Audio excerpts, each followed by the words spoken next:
Hey guys, this is Tor from TC, and we're at GuitCon with Trey from GearGods. How are you doing? I'm doing good. It's early morning, I have coffee, and we're talking about, we have Ingrid Malmsteen stories and Velcro head, and things are going well.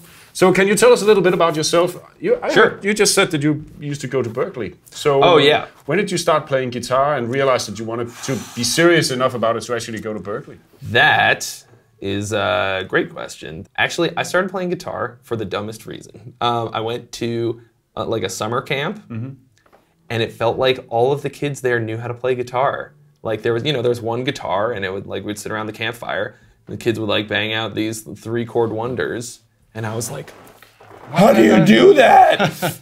And I was like, all right, I'm coming back to this camp next year, and I'm going to be able to play something. Yeah. And I like to say that the joke was on me because it was that was it. I was instantly addicted. Yeah. And I came back and I wasn't that good, but I was very proud of myself. Oh. And it's harmonizing.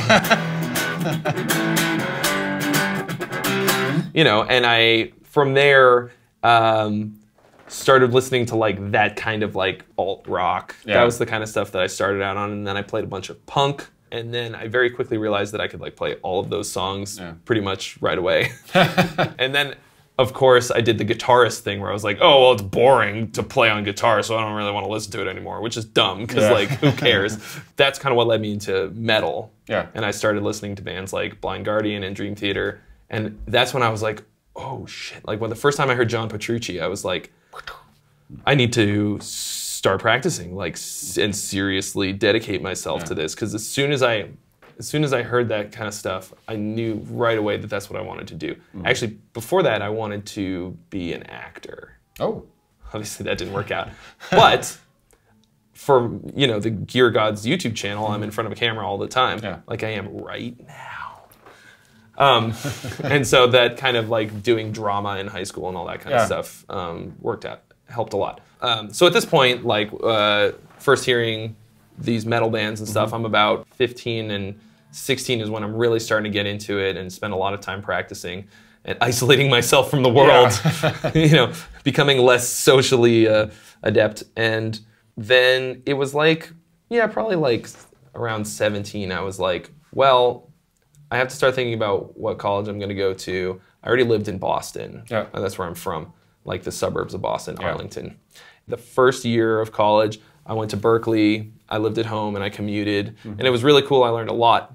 But when you're that age and you're living at home with your parents, and all your friends are away at college, living in a dorm, I was like, enough of this. And then I went and I finished my education in California. I moved to Northern California. I went to Sonoma State University, and I finished out my music degree, just a kind of a general music degree. It's pretty vague. I studied jazz for a while. Still can't really play it, but that's where I learned all the good music theory, all the harmony and ear training stuff, and that really helped a lot. So that helps me a little bit in my day-to-day job, which is doing GearGods. Between our YouTube channel, which is now up to almost 80,000 subscribers. That's pretty. That's kind of one of my main focuses. And then we have the website.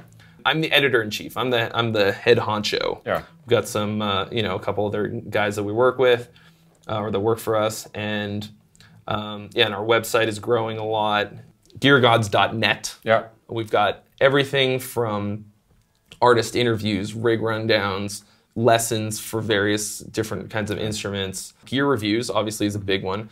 We did pedal shootouts that I'm very, very proud of. Obviously, TC Electronic was involved in all of those. Most of your major big sellers into those. There, and we did a mini pedal shootout for different kinds of mini pedals, and you guys make some really awesome mini pedals. A lot of them. So the main pedal shootouts that we did, I did not declare a winner for the big ones because it was just crazy.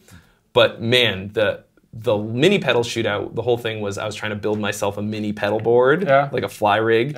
It was 3 out of the 5 was TC Electronic stuff. There you go. I mean, a lot of the times it was just no contest. The Flashback Mini just slew all the other pedals in the, and there were some good ones in there. I don't know what else we do. You started off this question asking me about Berklee, and I just told you my whole life story. Right, that's cool. So, speaking of Gear Gods, how did that start up? Actually, it was started before I was even involved. Essentially, some dudes from a couple of the big metal music websites have this thing called the Blast Beat Network, you may have heard of. So it's basically Metal Sucks and Metal Injection, and those are my bosses. And they were like, there's plenty of gear sites out there, there's a lot of metal websites out there. We need something that fuses those two together. Yeah. So Gear Gods was the result of that idea, and it's as far as I know, the only website that is specifically dedicated to gear for making metal. So that's which is why we love it. Which is why we love it. Yeah, and so we have this niche. We're sort of focused on making sounds that metalheads dig. Yeah, and it's funny because there are some differences between, I don't want to say ordinary guitar playing and metal guitar playing, but in terms of the sound ideals are really different. I find. Especially if you get into more of the, the more extreme metal styles, Yeah, I like to think of metal as a dynamic level. Like, sometimes there are some dynamics in metal, but I think of, like, the metal sound as just being balls to the wall, like everybody going at it as hard as they can, not necessarily cranking the gain all the way up, but to the point where it's saturated and the drums are hitting really hard, Yeah. And it's kind of like living on 127. Yeah. Maxing it out. Yeah.